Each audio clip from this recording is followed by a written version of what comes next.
While Texas Game Wardens is a male-dominant job, there are not as many female Texas game wardens as there are males. However, more and more females in Texas are becoming game wardens, and there's more diversity in the female workforce.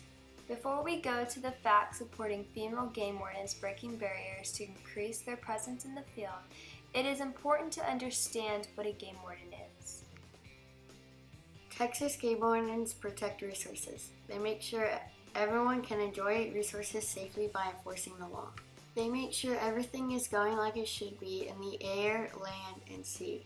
Game wardens are the first responders to natural disasters, so they are the first law enforcement to get to an accident. They make sure that everyone has their hunting and fishing license, and they make sure that they are shooting and catching within the state law. Game wardens patrol areas to make sure everyone is using the resources in a respectful manner. To be a Texas game warden, you must meet some simple requirements. To be a Texas game warden, you must be 21 years of age and a U.S. citizen.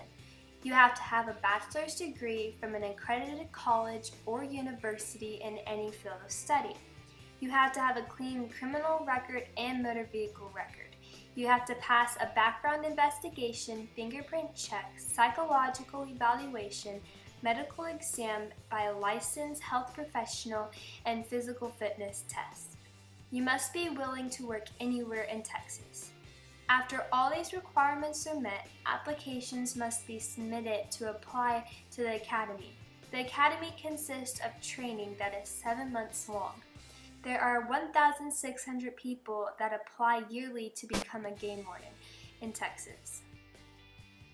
In 1895, legislators created the Fish and Oyster Commission that regulated fishing only.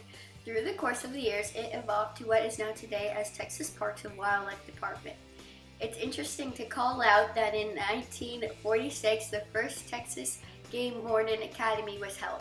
In 1978, Stacy Bishop became the first female to join the academy, 32 years after the academy was started. Let's now meet 3 current female Texas game wardens to learn who they are and what they have to say about being a female game warden in the line of work. My name's Kim. I'm a Bexar County game warden.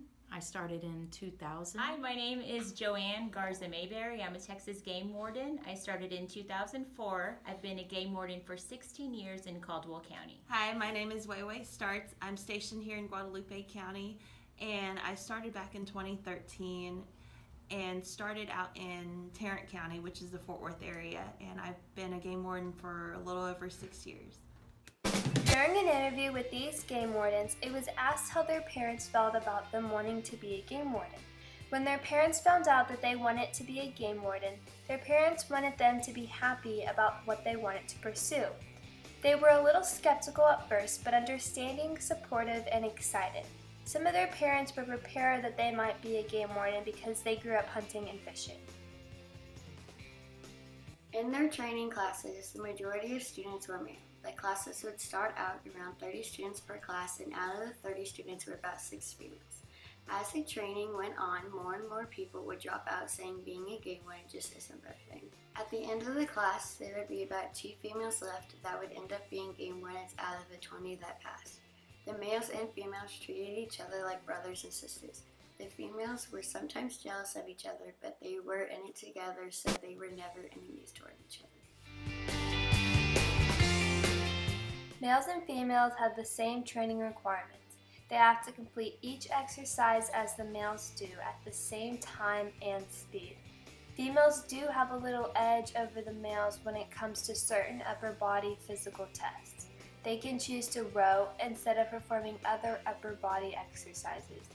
In the end, females perform at the same level as males.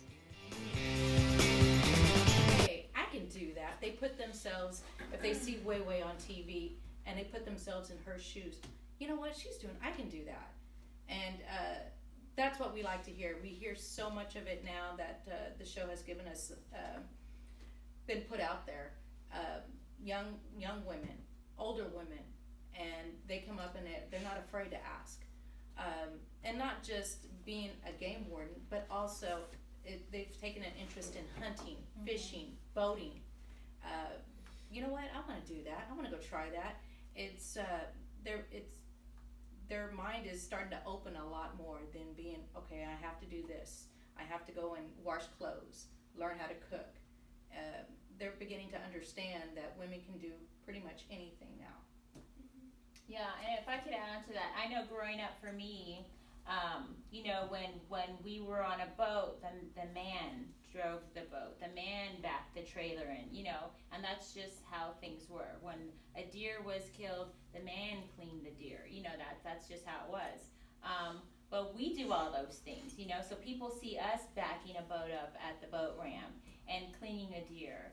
And so now they see that. You know, I never saw that as a child, a woman doing those things. So I think we're, you know, on a small scale, we are making that difference just because women see that not only are they capable of doing that, these women are doing it and they don't even have any issue. We're just doing it like it's nothing. Because it is. It's nothing. It's just, it's not, the stereotype is slowly dissipating. I'm going to add to that real quick. Not only within the United States, but I've had people from other countries tell me they've seen us on the show. They've seen me on the show, seen Joanne and Kathleen on the show. They had a guy out of Chile. He watches. The whole family watches the show. When I went to so you're sharing this knowledge not only to people in the U.S. but also all over. So different cultures Worldwide. and stuff. Even when I went to visit my family in Taiwan, they all say they've seen me on the show. And there's no game wardens in Taiwan. There's not really a spot like here where there's laws for like fishing or hunting. There it's like, usually there's no hunting allowed, but the fishing, they keep anything that's like, if it's edible, if it can be fried up. Contact with somebody, if it being checking for water safety equipment and you find a violation or you're discussing a violation and your partner, if you're doing that initial contact and your partner's either holding a boat or something, most of the time, I'm going to say it, most of the time it's going to be a male on the other end that you're making the contact with, being outdoors. But I have experienced, I don't know if y'all have, but they want to address the reasoning to the male a lot more so than to the female. And it might be because they feel a little bit more comfortable addressing the male. But In conclusion, what was once a male-dominant profession now has more and more females training to become game wardens in Texas. At the end of the day, it's about helping people and communicating with the public, a job women do just as well, if not better, than their male counterparts stated by Joanne Garza Mayberry. According to the National Center of Women in Policing, female presence in the field can lead to safer communities as women are less likely to use excessive force. They are natural mediators and look for non-physical solutions. Current awareness, such as this show, Lone Star Law, is putting females in a positive spotlight and inspiring more females to become game wardens. From the desert to the swamps, the big cities and the plains, the Gulf of Mexico, the pine woods. Listen, this is our game. The blue badges of the Lone Star, chasing the bad guys for preservation, conservation. You know we're risking our lives, 'cause this is our game. Texas, this is our way of protecting her, respecting her, the land that we love. This is our game, Texas, this is our